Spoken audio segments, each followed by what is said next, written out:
Good morning बच्चों। आज हम कक्षा 9 गणित की क्लास में प्रश्नावली 1.2 के प्रश्नों को देखेंगे। संख्या पद्धति टाइटल है इसका। तो बच्चों आपने प्रश्नावली 1.1 को देखा। आज हम प्रश्नावली 1.2 को देखेंगे। जो भी आपकी कक्षाएं चल रही हैं बच्चों पूर्णतः एनसीईआरटी पर आधारित हैं। तो प्रश्नावली 1.2 की करते हैं। तो प्रश्नावली 1.2 में कह रहा है नीचे दिए गए कथन सत्य हैं या असत्य कारण के साथ अपने उत्तर दीजिए। तो प्रश्न नंबर 1 में पहले खंड में ये पूछ रहा है कि प्रत्येक अपरिमेय संख्या एक वास्तविक संख्या होती है।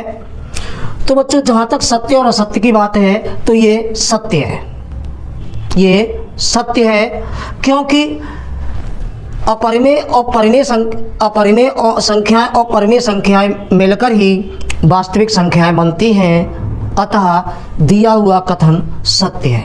लिखोगे कैसे इसके लिए? तो बच्चों प्रश्नावली 1.2 में प्रश्न में कह रहा है कि नीचे दिए गए कथन सत्य हैं या असत्य कारण के साथ अपने उत्तर दीजिए। प्रश्न नंबर 1 में खंड पहले में कह रहा है प्रत्येक अपरिमित संख्या एक वास्तविक संख्या होती है।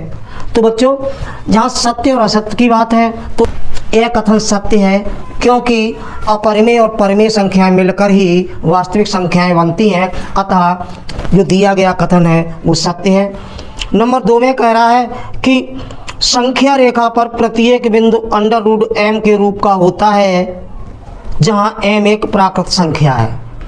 बच्चों ध्यान रखना है, जहाँ एक m प्राकृत संख्या की बात है। अतः यह कथन असत्य है, क्योंकि संख्या रेखा पर सभी वास्तविक संख्याएं निरूपित की जा सकती हैं। यहाँ m एक प्राकृत संख्या है जो यह दर्शाती है कि √1, √2, √3 आदि बिंदु ही संख्या रेखा पर स्थित हैं तथा अन्य बिंदु संख्या रेखा पर स्थित नहीं होने चाहिए। जबकि वास्तविक यह है कि दी हुई किन्हीं दो क्रमिक संख्याओं को निरूपित करने वाले बिंदु के बीच विस्तृत अंतराल होता है। अतः ये कथन जो आपका है वो असत्य है। बात नंबर 3 की आती है। नंबर 3 में ये कह रहा है कि प्रत्येक वास्तविक संख्या एक अपरिमेय संख्या होती है। तो जहाँ पर सत्य और असत्य की बात है तो यह कथन असत्य है, क्योंकि प्रश्न आपका ये कह रहा है कि प्रत्येक वास्तविक संख्या एक अपरिमेय संख्या होती है, जबकि पहले में कथन में कारण में स्पष्ट दिया गया है कि अपरिमेय और परिमेय संख्याएं मिलकर वास्तविक संख्याएं बनती हैं। प्रश्न में आपके में केवल अपरिमेय की बात कर रहा है, जबकि वास्तविक संख्या कौन कौन सी हैं?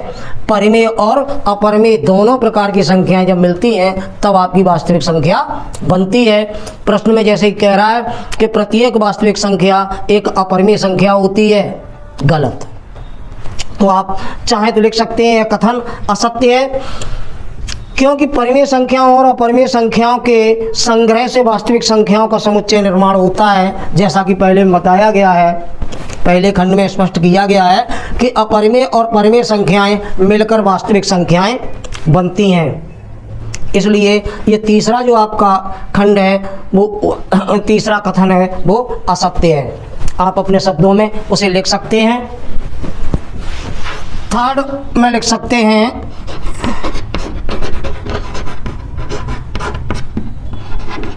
तो बच्चों जहाँ तक प्रश्न नंबर 1 में कथन थर्ड की बात है, तीसरे की बात है, ये कह रहा है कि प्रत्येक वास्तविक संख्या एक परिमेय संख्या होती है। तो यह कथन आपका असत्य है, क्योंकि वास्तविक संख्या को जो समूह है वो परिमेय और अपरिमेय दोनों प्रकार की संख्याओं को मिलकर बनता है। अतः ये कथन आपका असत्य है। नंबर 2 की तरफ देखेंगे। प्रश्न नंबर 2। तो बच्चों प्रश्नावली 1.2 में जैसा कि प्रश्न नंबर 2 कह रहा है कि क्या सभी धनात्मक पूर्णांकों के वर्गमूल अपरिमेय होते हैं? यदि नहीं तो एक ऐसी संख्या के वर्गमूल का उदाहरण दीजिए जो परिमेय संख्या है। तो उत्तर में तो नहीं होगा। और कारण में लिखेंगे सभी धनात्मक पूर्णांकों के वर्गमूल अपरिमेय नहीं होते हैं, जैसे 4, 9, 16, 25, 36 आदि। इनके अगर धनात्मक पूर्णांकों के वर्गमूल लिए जाएं तो ये अपरिमेय न होकर परिमेय संख्या होंगे, जैसे कि आपको उदाहरण के तौर पर दिखाया गया है। 4 का वर्गमूल 2, 9 का वर्गमूल 3, 16 का 4 और 25 का 5। तो बच्चों इस प्रकार आपकी प्रश्नावली 1.2 पूरी होती है। आगे के वीडियो में हम प्रश्नावली 1.3 के बारे में चर्चा करेंगे।